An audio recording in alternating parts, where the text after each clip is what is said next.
তেলাওয়াত করেছিলেন ওয়ালাউ আন্না আহলাল কুরা আমানু ওয়াত্তাকাউ লাফাতাহনা আলাইহিম বারাকাতিন মিনাস সামাই। এখানে আল্লাহ পাকের এই অফুরন্ত কল্যাণ এবং এই নিয়ামত হাসিল করতে হলেও আমাদের বা মুসলিম উম্মাহকে বা নবীর সাহাবীরা যে কোয়ালিটি অর্জন করেছিলেন সেটার দিকে একবার দৃষ্টিপাত করতে হবে। একটা হচ্ছে ঈমান, আর একটা হচ্ছে তাকওয়া। আজকেও যদি এই জমিনের অধিবাসীরা আমরা ইমানের বলে বলিয়ান হই সাহাবায়ে কেরাম রিদওয়ানুল্লাহি আলাইহিম আজমাইনের মতো, আমরা যদি তাকওয়া আল্লাহর ভয় পোষণ করি আমাদের হৃদয়ে, তাকওয়ার আধারটা বা স্থানটা তো হৃদয়, এই হৃদয়ে যদি পোষণ করি এবং পাপ থেকে বেঁচে থাকি, আমরা অধিক নেকির কাজের দিকে আগ্রহান্বিত হই, তাহলে ইনশাআল্লাহ আল্লাহ আমাদের জীবনকে বরকতের দ্বারা সুষমামণ্ডিত করবেন। পরিষ্কার, এটা পরিষ্কার। কোরআনে পাক আল্লাহ পাক নাজিল করেছেন জমিনে তার মাখলুকের জন্য। এখন আমাদের দর্শকদের কি আমরা কি বলতে পারি? আমরা বলতে পারি এই কথা যে আসুন আমরা নিজের কি আছে এর উপর আমরা ভরসা করব না, আমরা ভরসা করব আল্লাহ রাব্বুল আলামিনের উপর। আর তার পক্ষ থেকে এই যে বরকতের যে কথা শেখ আহমদ বললেন, যে আধিক্যটা আমার বড় কথা নয়, বড় কথা হচ্ছে এর মধ্যে আল্লাহ পাক কতটুকু কল্যাণ এবং বরকত রেখেছে। সেখানে যদি কমও থাকে তার মধ্যেও দেখা যাবে বরকত হচ্ছে, আর সেখানে যদি দেখা যায় অনেক বেশি, দেখা যাবে যে তার মধ্যে কোনো বরকত থাকছে না। তাহলে আমাদেরকে সবকিছুই নির্ভর করতে হবে আল্লাহ রাব্বুল আলামিন, আল্লাহ রাব্বুল ইজ্জতের তার হুকুম নির্দেশ আহকাম এগুলি মানার উপর, এগুলি জানার উপর। তাহলে গিয়েই আমরা এই বরকতটা আল্লাহর পক্ষ থেকে এখনো আশা করতে পারি। অবশ্যই। আর এই জন্যই আমি দর্শকদের উদ্দেশ্যে বলতে চাইবো, আসুন আমরা অফুরন্ত সম্পদ শুধু হক বা না হক কোনো পথ না দেখে, ন্যায় অন্যায় না দেখে উপার্জনই করতে থাকবো। এই সম্পদ আমাদের কোনোদিন বরকত আনতে পারবে না, প্রাচুর্যতা প্রদান করতে পারবে না। বরং আল্লাহ সুবহানাহু ওয়া তাআলার উপরে যখন আমরা সম্পূর্ণরূপে নির্ভরশীল হব, যেমনটি আসহাবে সুফফা বা আবু হুরায়রা রাদিয়াল্লাহু তাআলা আনহু করেছিলেন, তাহলে তিনি আমাদেরকে পছন্দ করবেন এবং আমাদের জীবনে দিবেন অফুরন্ত বরকত। আল্লাহ সুবহানাহু ওয়া তাআলার কাছে সেই অপরিসীম বরকত কামনা করে আমরা আজকের এই আলোচনা এখানেই পরিসমাপ্ত করছি। আকুলু কাওলি হাদা আস্তাগফিরুল্লাহ লি ওয়া লাকুম ওয়া লিসাইরিল মুসলিমিন। আসসালামু আলাইকুম ওয়া রাহমাতুল্লাহি ওয়া বারাকাতুহু।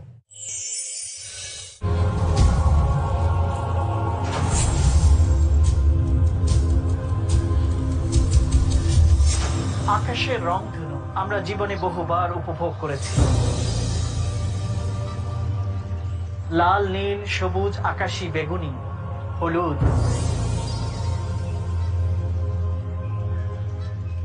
নানা রঙের সমাহার আমরা দেখেছি রংধনু।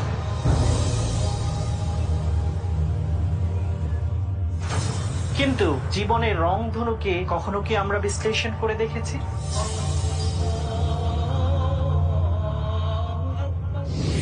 আমরা জীবনের উত্থান পতন, চড়াই উতরাই, আনন্দ বেদনা, ক্ষোভ হতাশা সম্পর্কে বিস্তারিত জানার চেষ্টা করব। দেখুন জীবনের রংধনু কেবলমাত্র পিস টিভি বাংলায়।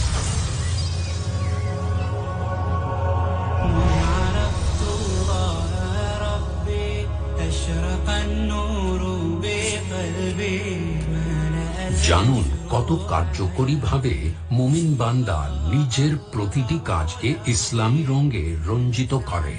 জীবনের রংধনু প্রতি মঙ্গলবার রাত 10টায় পুনঃ সম্প্রচার সকাল 8:30 বাংলাদেশে পিস টিভি বাংলায়। দ্য প্রডিজি দাই অফ ইসলাম, ফারিক Naik. I challenge any human being to point out a single fundamental of Islam. The illustrious son of the world-famous orator of Islam, Dr. Zakir Naik. एक Abraham द्यूटा नास्तिक, भगवान एक ही है, दूसरा नहीं है, नहीं है, नहीं है, जरा भी नहीं है. Motivating towards the true path. No Muslim is a Muslim if he does not believe in Jesus Christ, peace be upon him. Science without religion is lame, and religion without science is blind. With his thrilling words and inspirational temperament, Demanding dowry from the would-be bride is completely prohibited in Islam. Prophet Muhammad, peace be upon him, the one endowed with knowledge and wisdom. I am proud to be a fundamentalist Muslim. দেখুন কিশোর তারকা প্রতি বৃহস্পতিবার রাত 7:30 আপন সম্প্রচার সকাল 9:30 বাংলাদেশে peace TV বাংলায়।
পিস টিভি বাংলা, মানবতার সমাধান।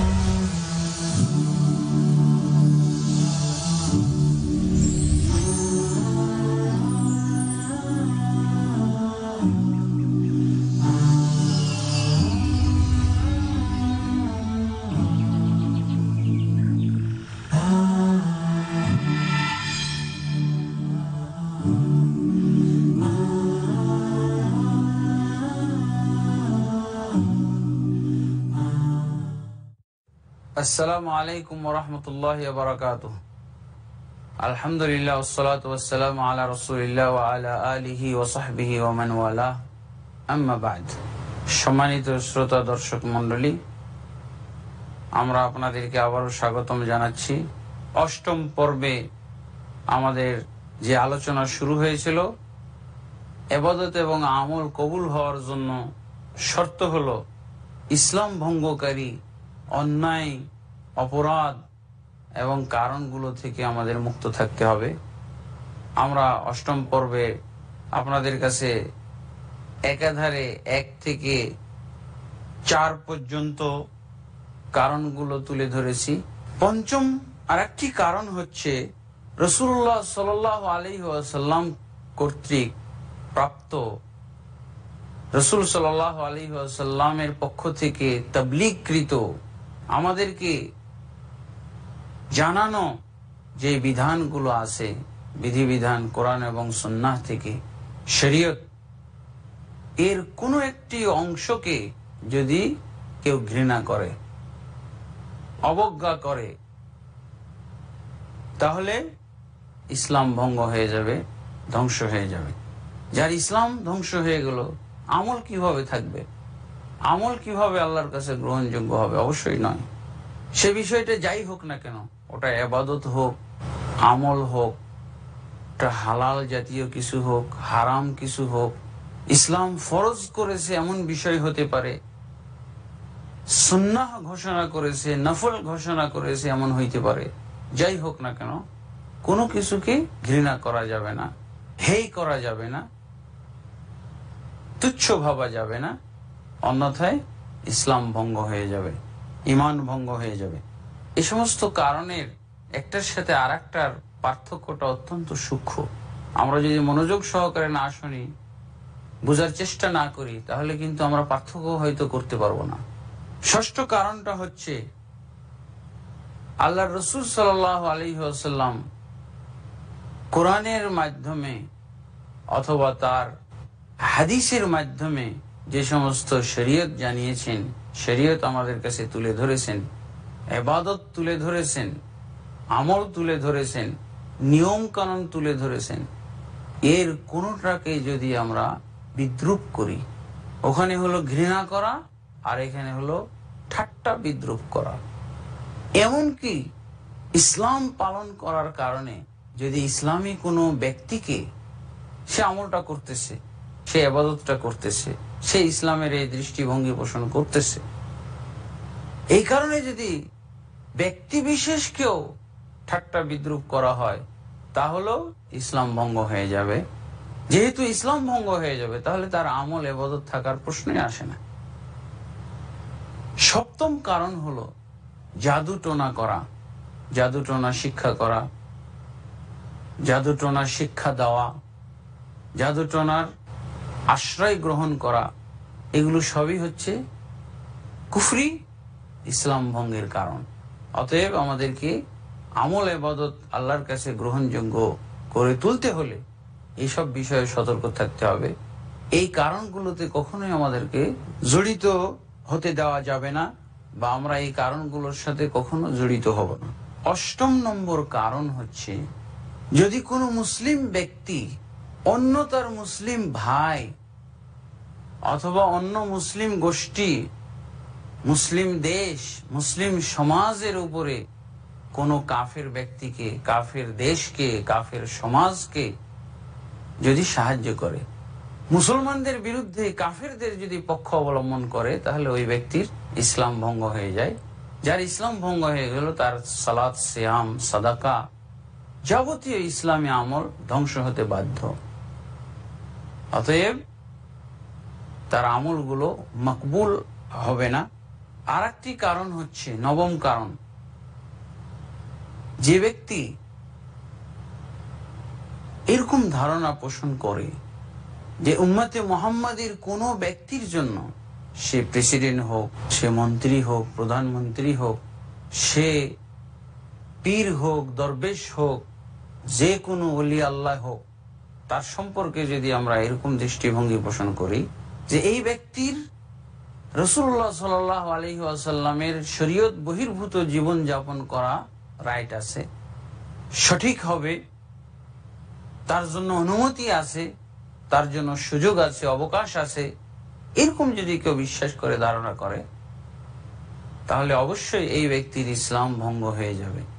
এবং এক্ষেত্রে যদি যুক্তিও দেখায়, যেমন মুসা আলাইহিসসালাতু ওয়াসাল্লামের শরীয়ত থেকে বহির্ভূত ছিলেন খিজর আলাইহিস সালাম, খিজর আলাইহিসসালাতু ওয়াসাল্লাম যেমন মুসা আলাইহিসসালাতু ওয়াসাল্লামের শরীয়ত থেকে দূরে ছিলেন, মুসা আলাইহিসসালাতু ওয়াসাল্লামের উম্মতের আওতাভুক্ত হননি, সদস্য হননি। এভাবে কোন ব্যক্তির ক্ষেত্রে যদি, উম্মতে মুহাম্মাদের কোন ব্যক্তির ক্ষেত্রে যদি আমরা এরকম ধারণা করি, যেমন অনেকে মনে করে যে পীরে কামেল হয়ে গেলে, সুফি সাধক হয়ে গেলে তার আর শরীয়ত মানতে হয় না, এবং সেই ক্ষেত্রে তারা বাজে কতগুলো দৃষ্টিভঙ্গি তুলে ধরে। তারা মনে করে যে মারেফত চর্চা করলে আর তার শরীয়ত লাগে না। কোরআন এবং সুন্নাহ, আল্লাহ রাসূল সাল্লাল্লাহু আলাইহি ওয়াসাল্লামের অনুসরণের এক ক্ষেত্র, আল্লাহ রাসূল সাল্লাল্লাহু আলাইহি ওয়াসাল্লামকে মানার একমাত্র ব্যবস্থা হলো কোরআন সুন্নাহ। আর কোনোভাবে রাসূলুল্লাহ সাল্লাল্লাহু আলাইহি ওয়াসাল্লামকে মানার উপায় নেই। যখনই কোনো ব্যক্তি বলল যে উনি যেহেতু কামেল হয়ে গেছে, উনি পরিপূর্ণ ব্যক্তি, উনি আল্লাহর অত্যন্ত কাছের ব্যক্তি, অতএব তার কোরআন এবং সুন্নাহ আর লাগবে না, উনি এখন মারিফতের উপরে চলতে পারেন, উনি এখন হকিকতের উপরে চলতে পারেন, এই জাতীয় বিভিন্ন ধরনের নাম ব্যবহার করে এগুলোকে যারা অজুহাত বানায় কোরআন এবং সুন্নাহ থেকে দূরে থাকার যুক্তি হিসেবে দাঁড় করায়, এগুলো অবশ্যই ইসলাম ভঙ্গের কারণ।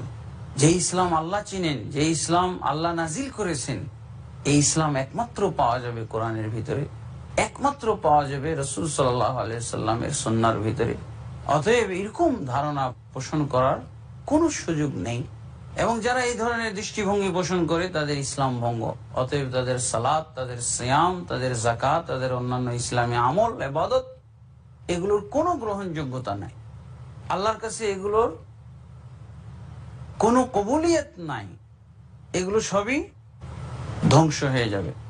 সম্মানিত শ্রোতা দর্শক মন্ডলী, আমরা ইসলাম বা ঈমান ভঙ্গের কারণগুলোর মধ্যে সর্বশেষ যে কারণটি আপনাদের কাছে তুলে ধরব, এটা হচ্ছে আল্লাহর দ্বীন থেকে বিমুখ থাকা। ইসলাম থেকে যারা বিমুখ থাকে, এই বিমুখতার ব্যাখ্যা হলো এই যে সে নিজেকে দাবি করে মুসলিম, সে মুসলিম পরিবারে জন্ম নিয়েছে, তার বাবা মুসলিম, তার মা মুসলিম, তাই সে নিজেকে মুসলিম বলতেছে, কিন্তু সে ইসলাম সম্পর্কে কোনো জ্ঞান অর্জন করে না। আমরা অবশ্য ইলমের গুরুত্ব, তাৎপর্য শীর্ষক আলোচনায় এই পয়েন্টটা নিয়ে এসেছিলাম। যারা ইসলামের মৌলিক জ্ঞানগুলো অর্জন করবে না, মৌলিক জ্ঞান থেকে দূরে থাকবে, শিখবে না, আমলও করবে না, শিখার মন মানসিকতাও রাখে না, তারা মনে করে কোরআন হাদিসের জ্ঞান অর্জন ছাড়া, ইসলামের মৌলিক জ্ঞান অর্জন করা ছাড়াও সে মুসলমান, এরকম যারা ধারণা করবে তাদেরও ইসলাম ভঙ্গ হয়ে যাবে। এটা কখনো সম্ভব নয়। আমাদের জানতে হবে, এই বিষয়টা ভালোভাবে উপলব্ধি করতে হবে যে জাহিলিয়াতের বিপরীতে এই ইসলামের অস্তিত্ব। জাহিলিয়াত মানে অজ্ঞতা। অজ্ঞতা যদি কোনো ধর্ম আল্লাহর কাছে পছন্দনীয় হইতো, তাহলে জাহিলিয়াত কি আল্লাহ রেখে দিতেন? ইসলাম আনতেন না? তাহলে কোরআন নাজিল করতেন না? তাহলে রাসূল প্রেরণ করতেন না? হাদিস আসতো না?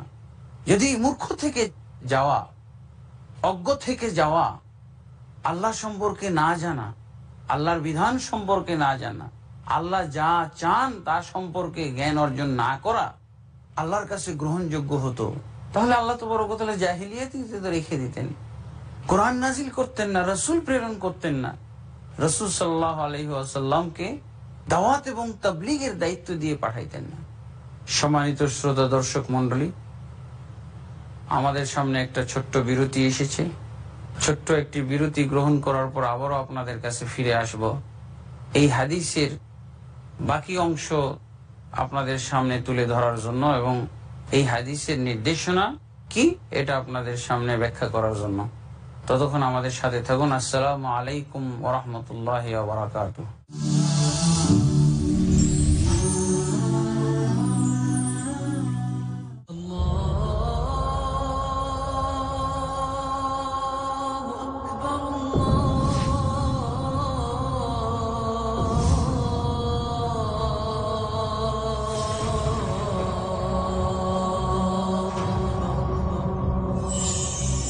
আল কোরআন কারীম হেদায়েতের মূল সম্ভার।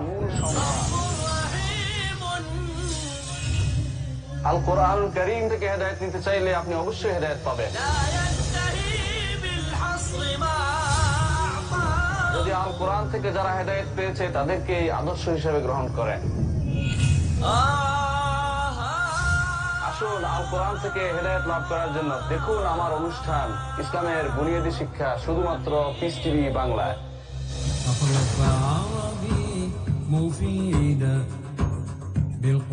জানুন সেই মৌলিক নীতিমালা যার মাধ্যমে দ্বীনি বিধান বোঝা সহজ হয়ে যায়। ইসলামের বুনিয়াদী শিক্ষা ও তার অসাধারণ উদাহরণ প্রতি বুধবার রাত 10টায় বা পুনঃ সম্প্রচার সকাল 8:30 বাংলাদেশে পিস টিভি বাংলায়।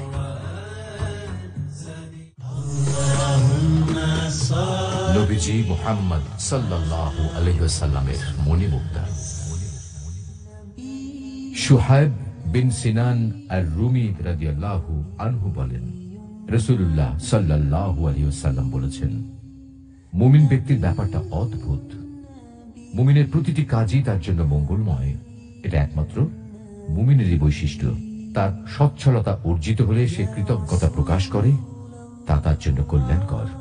তার উপর কোনো বিপদ নেমে এলে সে ধৈর্য ধারণ করে, এটাও তার জন্য কল্যাণকর। সহিহ মুসলিম 4th খণ্ড মন গলানো অধ্যায়, হাদিস সংখ্যা 7138।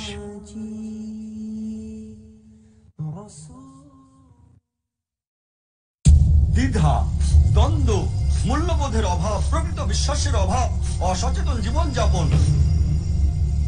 ধর্মকে ভুলভাবে তুলে ধরা, ধর্মীয় গ্রন্থের পরিবর্তন এবং সংস্করণ যথাযথ তথ্য পেতে সকল ক্ষেত্রে আমি সংগ্রাম করছি সত্য প্রকাশ করতে, কারণ এটা তারা আপনার অধিকার আর আমার দায়িত্ব সত্যটা বলা।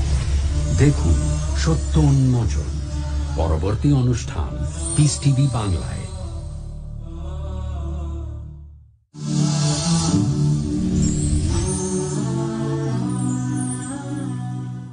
আসসালামু আলাইকুম ওয়া রাহমাতুল্লাহি ওয়া বারাকাতুহু। সম্মানিত শ্রোতা দর্শক মণ্ডলী, ছোট্ট বিরতির পর আবারও আমরা আপনাদের সামনে ফিরে এলাম। আমাদের নির্ধারিত বিষয় আমল ইবাদত কবুল ও সংরক্ষণের শর্তাবলী সম্পর্কে আলোচনা করছিলাম। আমরা ঘোষণা করেছিলাম 3 ধরনের শর্ত রয়েছে। এক ধরনের শর্ত হলো যা পূরণ না করলে আমল ইবাদত আল্লাহ তাবারক ওয়া তাআলার দরবারে কোশ্চিন কালো কোনোভাবেই গৃহীত হবে না। এই ধরনের শর্ত আমরা আপনাদের সামনে এক এক করে 4টি শর্ত এবং এই শর্ত আওতায় বিভিন্ন ধরনের বিষয় কোরআন এবং হাদিসের দলিল সহ উপস্থাপন করেছি। 4টি বিষয় ছিল এরকম: শিরক, কুফরি এবং নিফাক থেকে আমাদেরকে বিরত থাকতে হবে, এবং অবশ্যই আমলকারী ব্যক্তিকে রাসূলুল্লাহ সাল্লাল্লাহু আলাইহি ওয়াসাল্লামের প্রদর্শিত পন্থায় আমল ইবাদত করতে হবে। আমল ইবাদত গ্রহণযোগ্য হওয়ার জন্য অবশ্য পালনীয় ইবাদত, সালাত, যাকাত ইত্যাদি এগুলো আমাদেরকে আদায় করতে হবে।